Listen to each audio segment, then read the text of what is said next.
It started like any other damn day. Nothing seemed out of place. Lily was in the kitchen, making breakfast like she always did, scrambling eggs, flipping bacon, like she was still the perfect wife. David, my sister's husband, sat at the table, scrolling through his phone, completely oblivious, or so I thought. I had no idea the shitstorm that was brewing right under my nose. See, my younger sister, Mary, and David had been having some financial troubles. Mary was always good with money, but when David's business went under, it dragged them both down. It wasn't long before they couldn't keep up with their mortgage payments.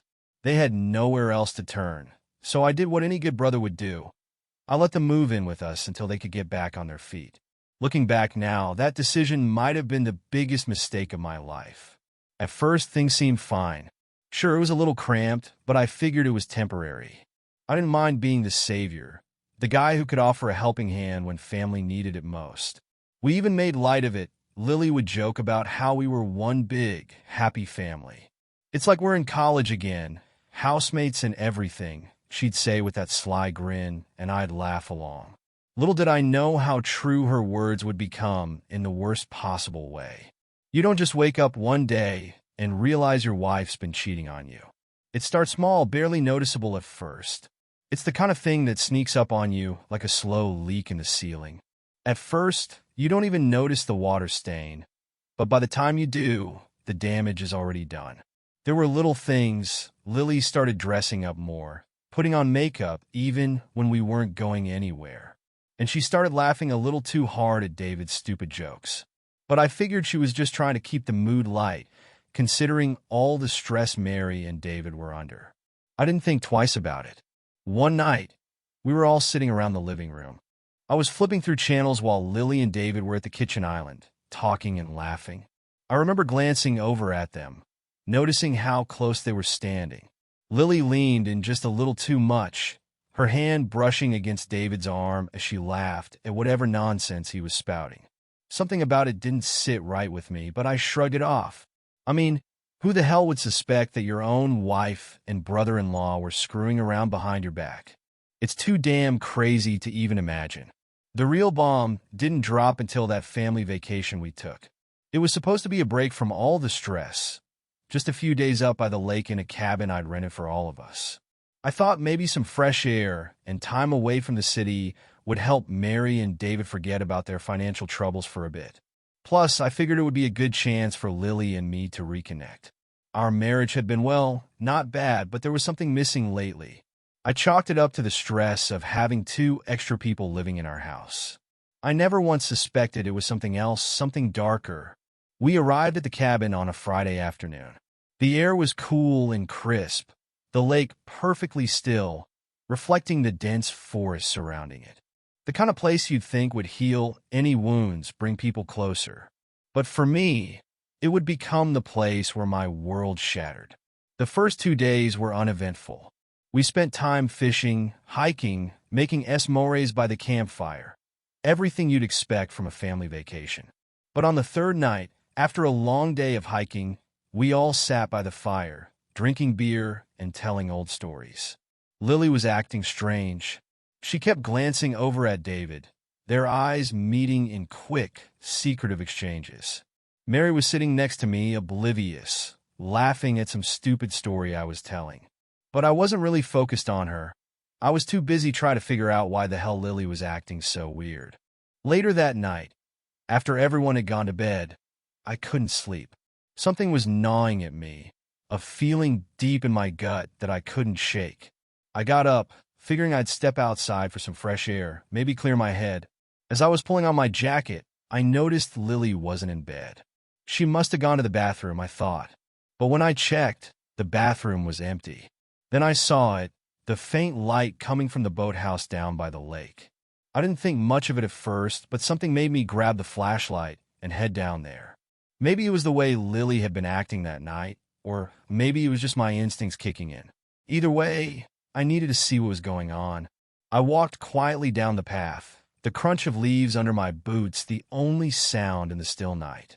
When I got closer to the boathouse, I heard hushed voices, Lily's voice. I slowed down, my heart pounding in my chest, and peeked through the small window on the side of the boathouse. What I saw was like a punch to the gut. There they were, Lily and David, locked in each other's arms, kissing like they couldn't get enough of each other. Her shirt was off, and his hands were all over her, touching her in ways that only I was supposed to. I couldn't move. I couldn't breathe.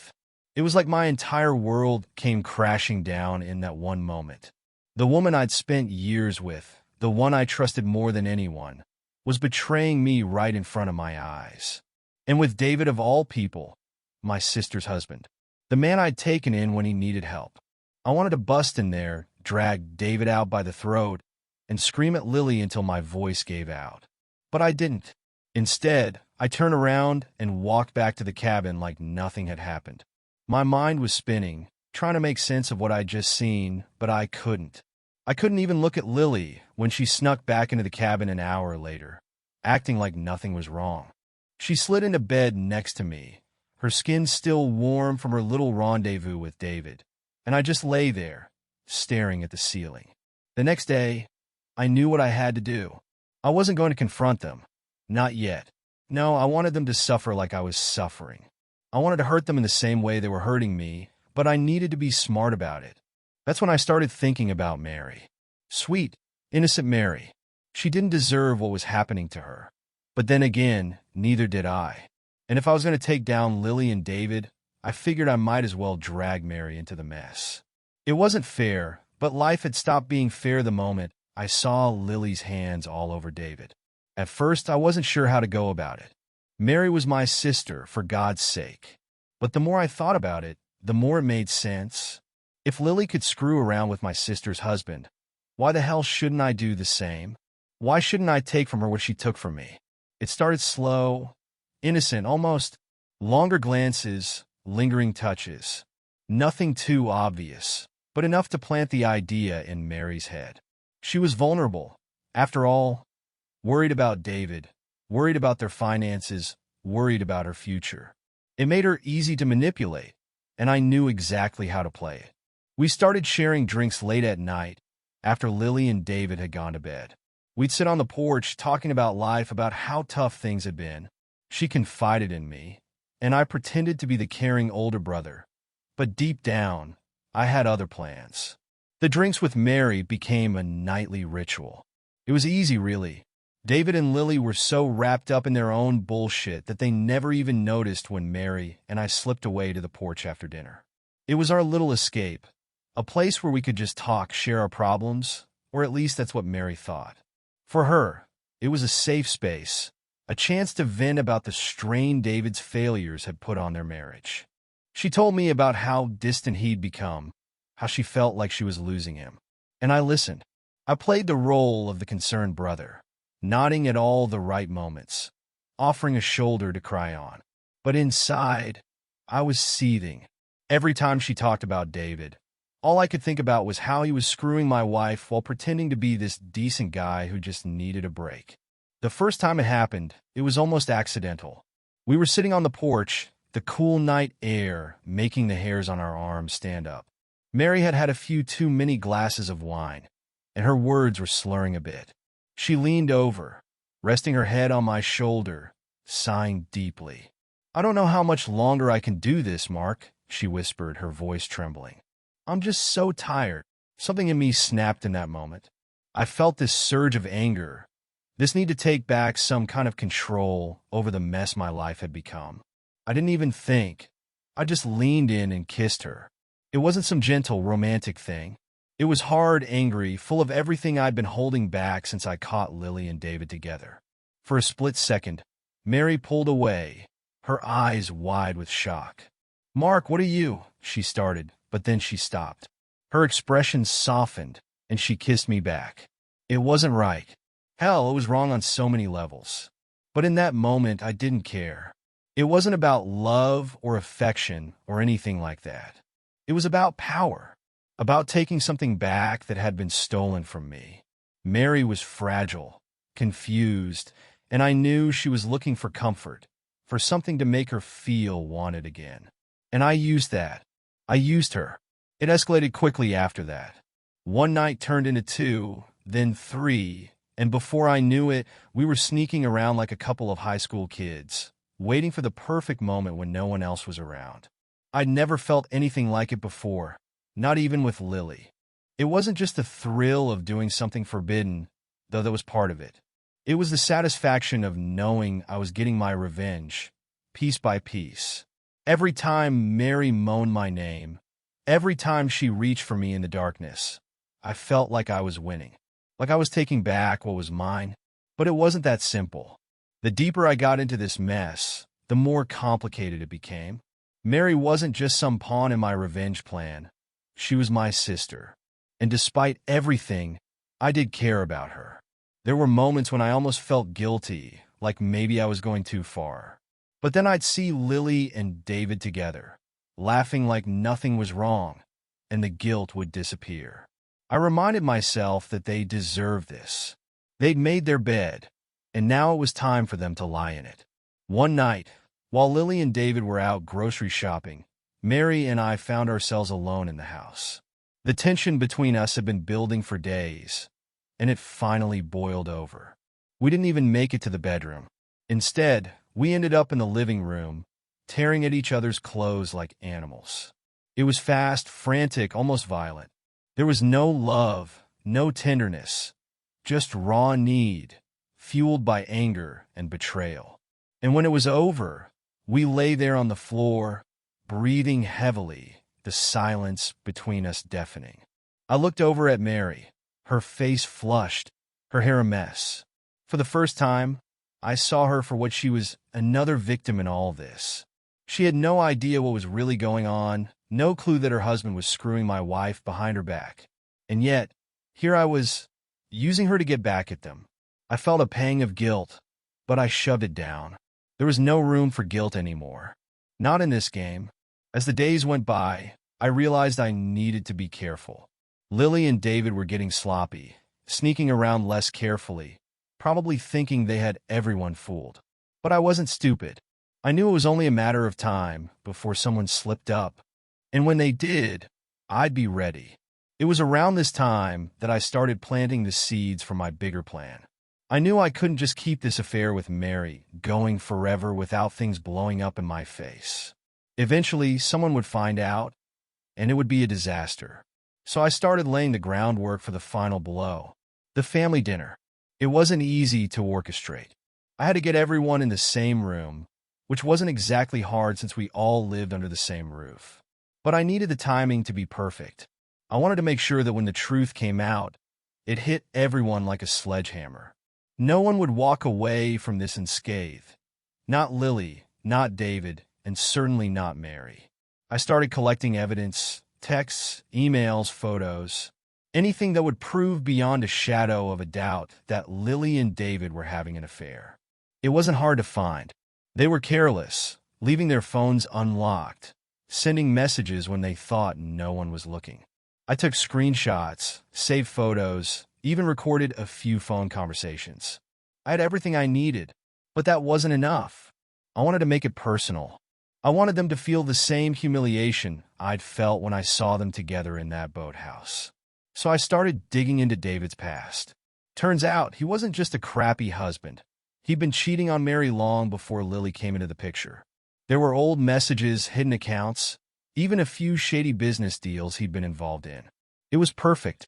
I wasn't just going to ruin his marriage. I was going to destroy his entire life.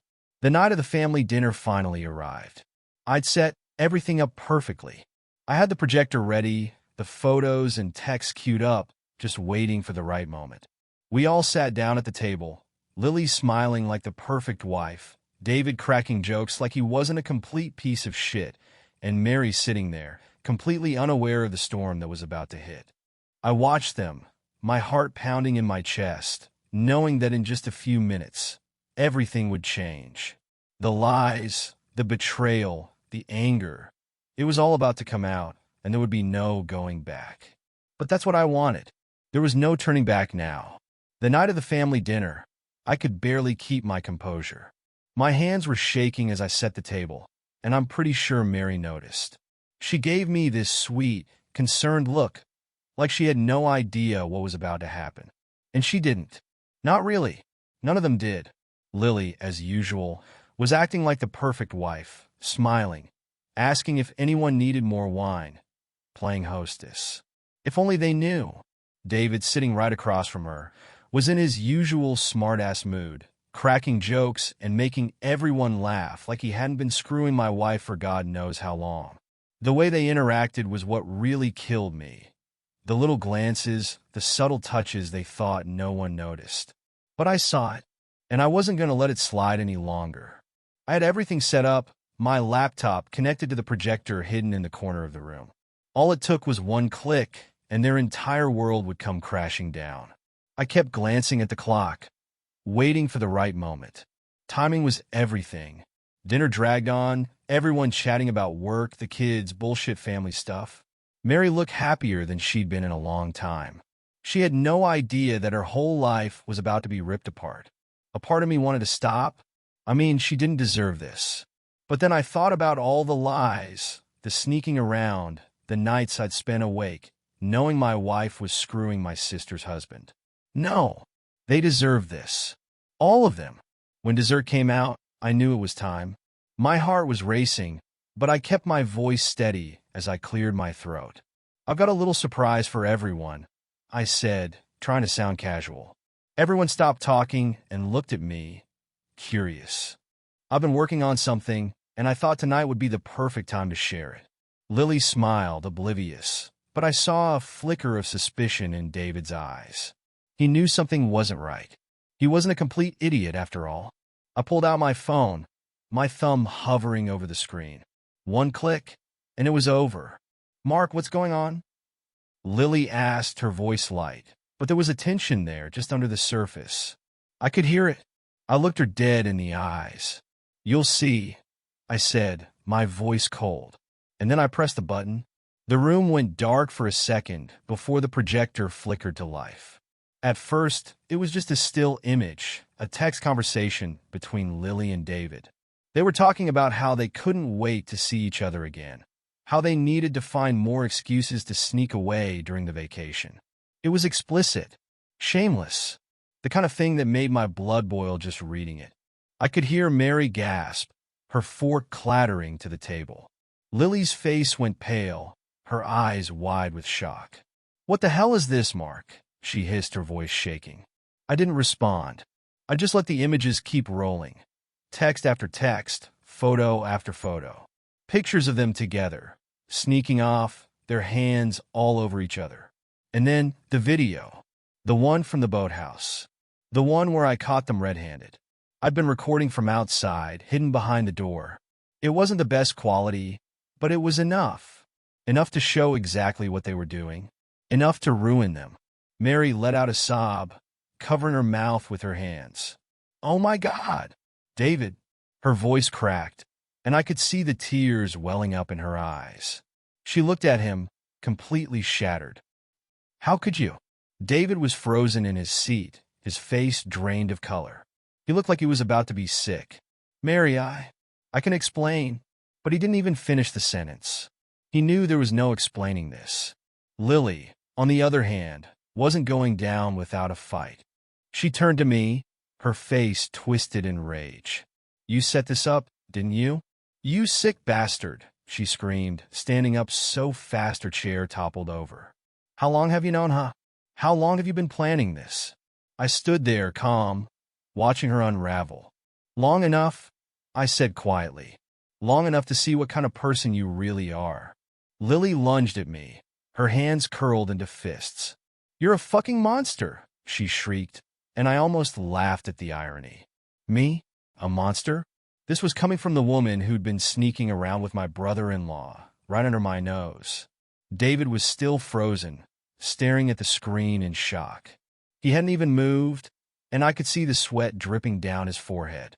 "David," Mary's voice cracked again, and when he didn't respond, she grabbed the glass of wine in front of her and hurled it across the table at him. It shattered against his chest, red wine soaking into his shirt. That finally snapped him out of it. "Mary, please," he begged, trying to stand, but his legs were wobbly, like he could barely hold himself up. But Mary wasn't listening. She was too busy crying, her whole body shaking. I could feel a pang of guilt then, seeing my sister like that, completely broken. But I shoved it down. This had to happen. They all needed to face the consequences. Lily kept screaming at me, calling me every name in the book, accusing me of being a psychopath, of manipulating everything. But I didn't care. I just stood there, letting her words wash over me, feeling a strange sense of satisfaction as everything fell apart. This was what I wanted, total destruction. Mary stood up then, shaking, her face red and blotchy from crying. "I can't believe this. I can't believe you," she screamed at David, her voice cracking. "How could you do this to me? To us?" She was sobbing so hard I thought she might collapse. "You ruined everything." David, still pale and shaking, tried to step toward her, but she backed away, holding up her hands like she couldn't stand to be near him. Just don't," she sobbed, turning away from him. "We're done, David. It's over." And just like that, David's life crumbled right in front of him. I almost felt bad. Almost. Lily stormed out of the house, slamming the door behind her. I heard her car screech out of the driveway moments later. David followed soon after, barely able to look anyone in the eye. The house was suddenly silent, save for the soft sound of Mary's crying. I walked over to her and tried to put a hand on her shoulder, but she flinched, pulling away from me. "Don't," she whispered. "Just don't, Mark. I can't. I just can't right now." I nodded, my throat tight. "I'm sorry, Mary," I said, and I meant it. But sorry didn't fix anything. It didn't change the fact that I'd just blown our family to pieces. She didn't say anything else. She just stood there for a long time, crying, before finally turning and walking out of the room. The front door closed quietly behind her, and I was left alone in the wreckage I'd created. The satisfaction I thought I'd feel, it wasn't there. All I felt was empty, hollow. I got my revenge, sure. I destroyed Lily and David, just like I'd planned. But now what? Where did that leave me? I sat down at the table, staring at the broken glass and the wine stains on the tablecloth, wondering if I'd gone too far. But it didn't matter. The damage was done, and there was no taking it back now. The next few days after that disastrous dinner were a blur. Lily didn't come home that night, and honestly, I didn't care where she went. I wasn't thinking about her. Not really. My mind was stuck on Mary. How broken she had looked when everything unraveled. How she had flinched away from me like I was part of the problem. Maybe I was. I wanted revenge, and I got it. But now, I was left in this mess with no idea what to do next.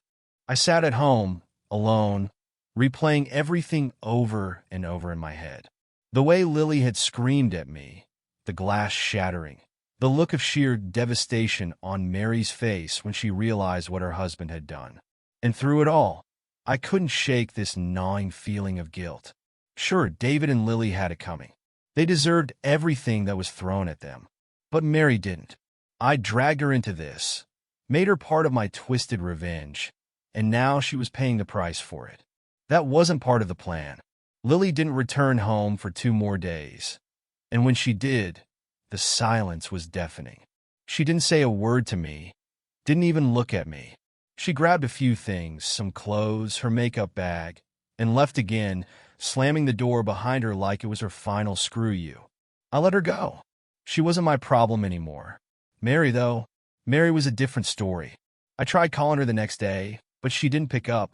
Texts went unanswered. I even went by her place, but she wasn't there. She had retreated into herself, cutting everyone off, trying to process the wreckage that was her life. I couldn't blame her.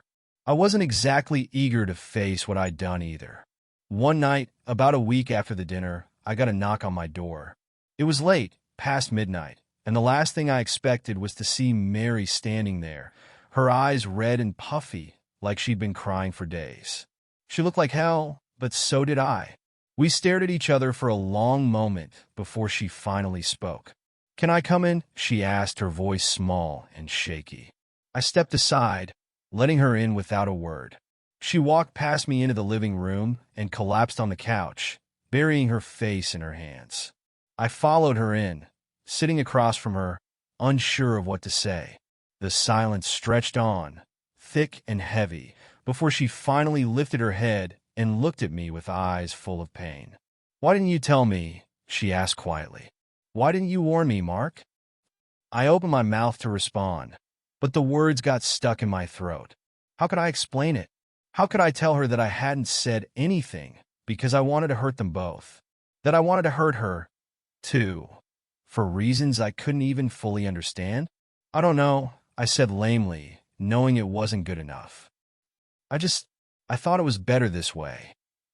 "Better?" She let out a bitter laugh, shaking her head. "You think this is better? My marriage is over, Mark. David." She paused, her voice catching in her throat. "He ruined everything. And you knew. You could have told me. You could have stopped this before it got this bad." I felt like a complete asshole, because she was right. I could have told her, and I didn't. I let it all blow up in the worst possible way, just so I could have my moment of revenge. I had betrayed her trust, used her as a pawn in my game, and now we were both sitting in the aftermath. "Mary, I'm sorry," I said, my voice barely above a whisper. "I didn't mean for it to get this far." She looked at me for a long moment, her eyes searching mine, and for a second, I thought she might lash out, might finally say what she'd been holding back. But instead, she just sighed, leaning back against the couch, her body slumping with exhaustion. "I don't even know what to feel anymore," she muttered. "Everything's a mess." We sat there in silence again, the weight of what we'd done hanging between us. She didn't blame me out loud, but I could feel it. Hell, I blamed myself too. And yet, despite all of it, the anger, the guilt, the hurt, there was still something else. Something that had been growing between us for weeks, even before the dinner. A strange, twisted connection that I couldn't ignore. It wasn't love, not exactly. It wasn't lust either, though that was definitely part of it. It was something darker, more complicated, like we were two broken people who had been thrown into the same hell, clinging to each other because we had nothing else. Before I even realized what I was doing, I got up and moved to sit next to her on the couch. She didn't pull away this time. Instead, she leaned into me, resting her head on my shoulder. I could feel her trembling, like she was barely holding it together. "I don't know what to do, Mark," she whispered. "I feel like I'm drowning." I wrapped my arm around her, pulling her closer. "We'll figure it out," I said, though I had no idea how. "We'll get through this." It wasn't long before our conversation faded into silence, the room filled with the quiet hum of the night. Her breathing steadied, and I thought she might have fallen asleep. But then, out of nowhere, she looked up at me, her eyes filled with something I hadn't seen before. Something dangerous. "Mark," she whispered, her voice barely audible. "We can't keep doing this, can we?" I stared back at her, unsure of what she meant. But deep down I knew. She was talking about us, about this twisted, secret thing we'd been doing behind everyone's back, about how it couldn't last. And she was right. We couldn't keep going like this, not without destroying what little was left of our lives. But instead of saying that, instead of agreeing and putting an end to it right then and there, I did the one thing I shouldn't have. I kissed her. It wasn't the same kind of kiss as before. This wasn't about anger or revenge. It wasn't about taking something back that had been stolen from me.